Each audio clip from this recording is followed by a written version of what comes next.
وبعدها الاستاذ سيد. اتفضل. السلام عليكم استاذ وائل. عليكم السلام ورحمه الله وبركاته. اتفضل. انا عايز اتكلم في نقطتين بسرعه يا استاذ وائل. عايز اقول ان الاستاذه سميه انا شايف القصه مبدئيا لها شقين. شق انها ضحيه وانا معاك في انك تقف معاها وتدافع عنها وتجيب حقها من الشخص اللي اعتدى عليها. ده شق. الشق الثاني انا شايف سميه انك جانيه في الشق الثاني، وده رايي واتمنى انك تتقبليه او تسمعيه. يعني اولا يا سميه ما ينفعش حضرتك ان انا اصدر لبناتنا. انا اخلاقي وديني الاسلامي بس يعني بيقولوا لي ما ينفعش ان انا اصدر لبناتنا ان صوره صديقي او صديقك وهو شايلك على البحر دي صوره عاديه. دي رقم واحد. يعني انت بتقولي انك ساندة عليه يا سميه. انا اسف عشان انا ابقى مقتنع وانت في برنامج. انا سامع حضرتك عشان ارد عليك. اتفضل. وانت في برنامج زي برنامج العاشرة مساء. الاستاذ وائل الابراشي ده واخد احسن اعلامي في 2015. الله يخليك. خلينا بس انا بتكلم. ما ينفعش ان انت تتكلمي في حاجه انا ماليش مقتنع بيها. انا كمشاهد قاعد بتفرج على التلفزيون بقول لك يا سميه اخلاقي وديني بتقول لك ان ده ما ينفعش انك تقولي وتفضلي البنات لبنات مصر ان صوره صديقك وهو شايلك على البحر بصوره عاديه. يعني اسف جدا يا سميه. الحاجه الثانيه ان انا شايف ان الخصوصيه لو الصور دي صورك وانت في البيت مع جوزك صور خصوصيه. طالما حطيت صورك على تليفونك وانت سايبه تليفونك مفتوح من غير باسورد زي ما انت شايفه انك مثقفه. المفروض لو انت رايحه برنامج ايا كان البرنامج ماليش دعوه بالبرنامج بتبقى عامله باسورد بالصور على الاقل يعني. لكن انت غالبا سايباها كده مفتوحه عشان تقولي اتاخدت او ما اتاخدتش. دي مش قصتي برضه. انا شايف برضه يا استاذ وائل معلش ارجو انك ترد على قصه ان واحده تتصور مع صديقها. احنا شعب عربي مسلم. الحاجات دي تحصل في اوروبا ما تحصلش عندنا وندافع عنها. ويطلع المتصلين يدافعوا عن سميه بطريقه تستفز كل فتاه مسلمه مصريه محترمه اتربت تربيه صح على ان الحاجات دي غلط. لازم تعرفي يا سميه. خليك معانا يا استاذ سيد عشان انا هجاوبك على الجزء اللي يتعلق بينا وهي تجاوبك سميه. اكيد. يعني ودي وجهه نظر هتلاقيها وبيجي لي بيها بعض انه لا هي بتجذب الصور مش عاديه. هو مثلا واضح انه شاف الصور الاستاذ سيد تمعن فيها قوي فبيقول لك انه في صديق شايلك على البحر يعني. طيب يا استاذ سيد انا عايز اسالك سؤال. هو انا بعت لك الصور على تليفونك؟ لا انا شفت صورك. معلش رد على سؤالي بعد اذنك. انا بعت لك الصور على تليفونك يا استاذ سيد؟ انا ماليش دعوه بصورك. تصوري مع اي حد. ما انت لسه بتقولي انا ليا دعوه وازاي بتتصوري مع ولد. لا افهميني. ما تطلعيش. انا سمعتك للاخر يا استاذ سيد عشان ارد عليك. بعد اذنك انا سالتك سؤال لو سمحت رد عليا عشان اعرف ارد عليك كويس. انا بعت لك الصور على موبايلك؟ لا ما بعتليش الصور وانت طيب انا كلمتك في التليفون وقلت لك. طب اكمل الاجابه. تصوري زي ما انت عايزه تتصوري لكن ما تطلعيش على الهواء في العاشرة مساء تحاولي تبرري لكل مصريه ان الصور دي عاديه. بعد اذنك طيب سيبني ارد عليك. طيب خليها ترد يا استاذ سيد. اتفضل. انا ولا كلمتك قلت لك لو سمحت تعالى شوفني وانا واقفه مع اصحابي ولا بعت لك الصور وقلت لك لو سمحت شوفها لي او لو سمحت اتفرج عليها ولا طلعت مع اعلامي او اعلاميه او طلعت على التلفزيون وموجوده في حلقه وبعرض الصور بنفسي. اذا انا ما سمحتلكش وما اديتلكش الحق وما اديتش لاي بني ادم في الدنيا اللي شافوا الصور الحق ان هم يشوفوا الصور دي. اذا انت مالكش الحق ان انت تحكم عليها. ارد عليكي. انت تصوري زي ما انت عايزه تصوري. عيشي حياتك براحتك. بالظبط. كمل بس. طب خدي مني الفكره لكن ما تطلعيش على الهواء تقولي انها صور عاديه. لا هي صور مش عاديه بقى. انا اسف. هي صور ضد تقاليد الدين الاسلامي. طب اي حق تحكم يا استاذ سيد؟ انا حكمت على صورك؟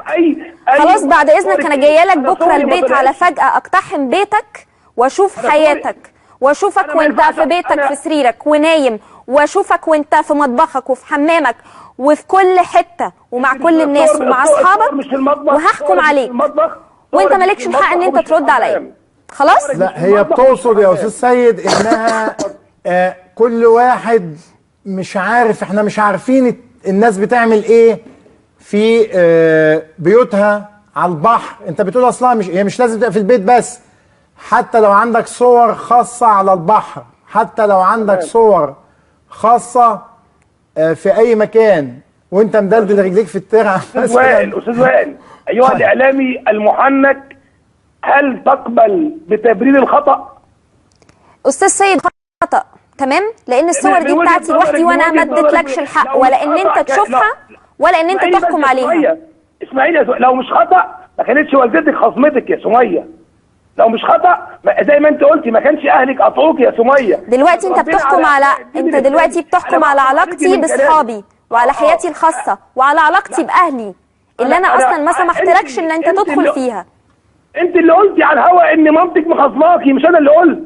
انا اللي قلت عشان انت اخطاتي في حق اهلك وحق دينك وحق اسلامك. ده اللي غلطت فيه، وانا معاكي في قضيتك الاولانيه دي. قصه استاذ سيد انا بس الجزء المتعلق عايزه تعلقي على كلام اتفضلي. يا استاذ سيد انا لو اخطات في حق ديني كنت سبت الولد ده يعاكسني، ما كنتش خدت حقي. لو اخطات الفاضله انا معاكي ومع الاستاذ وائل في حقك في اللي ضربك، بس انا ضدك في انك تبرري للمسلمين والعرب والمراه المصريه ان تصرفك ان واحد يشيل. يا استاذ سيد ما هو اللي انا بني ادمه واحده، ما هو البني ادمه اللي في الصور هي نفس البني ادمه. اتفضل يا استاذ سيد.